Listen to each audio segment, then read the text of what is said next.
why are people stuck in the matrix? What keeps them stuck in that world? Yeah, I would separate. I would say there's basically defensible reasons, and then there's indefensible reasons. So part of the indefensible reason is because they care more about other things. So they care more about things that are tangential to their life. So whether it's sports or other tangential pursuits, it's easy to focus on these things that are noisy and loud that call our attention, rather than maybe the things that are affecting our lives and the lives of those around us. So I think that's always a temptation.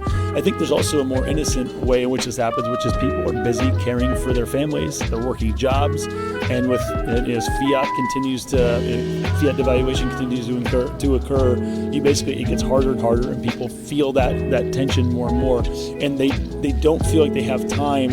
In the case of Bitcoin, to take the time required to understand this weird magic internet money. It's something that it's not intuitive to them that's going to be a valuable use of their time. So I think those are a couple of reasons.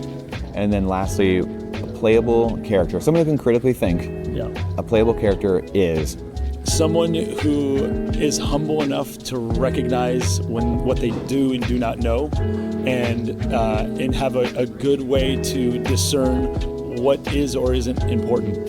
And so I think that is increasingly a difficult thing, especially for most of us, because we're not trained how to think. We're trained and educated, and a Christian word would be catechized into what to think.